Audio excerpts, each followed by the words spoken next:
Hey guys, it's Mark from The Abstract.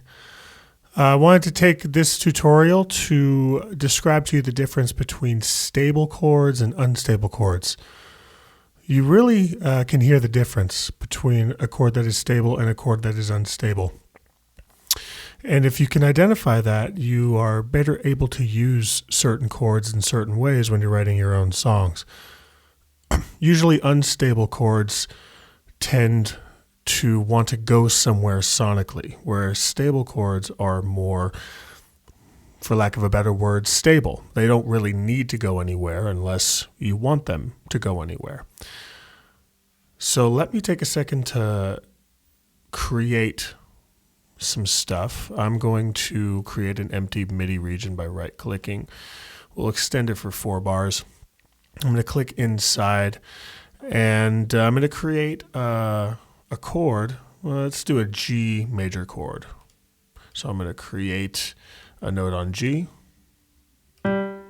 extend it for the whole bar here, and then I'm going to make it a G major chord. So remember, to get a major chord, we first have to build the triad. So the triad consists of the root, which is G, followed by the third. In this case, it's a major third. So we got to go up 4 steps.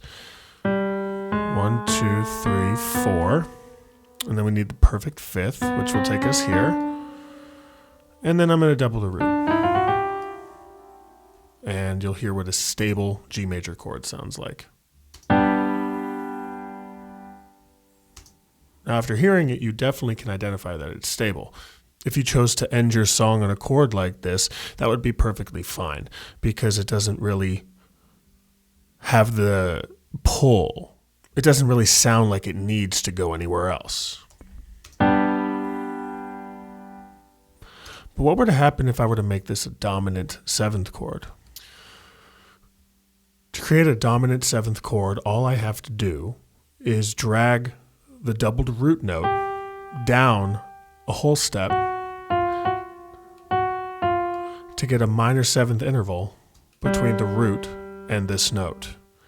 So now you're going to hear that it's not as stable as the previous chord.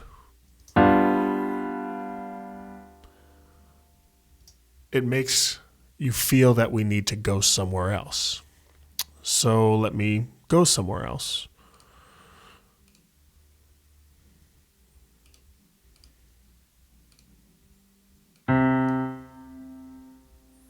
I'm going to build a C chord, C major. And I'm going to voice lead a little bit better, so I'm going to bring this up an octave, and that looks a little cleaner. So now, this dominant chord that I spelled out would lead us to believe that it would sound like it needs to resolve to a chord like this.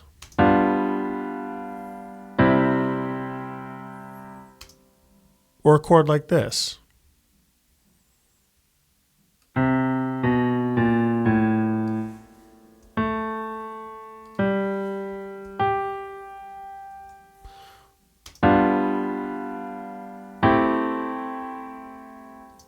There's a lot of different possibilities, but that is a more unstable chord because of its sonic tendencies. It makes us feel that we need to resolve to another chord, whereas the strong G major chord from before did not.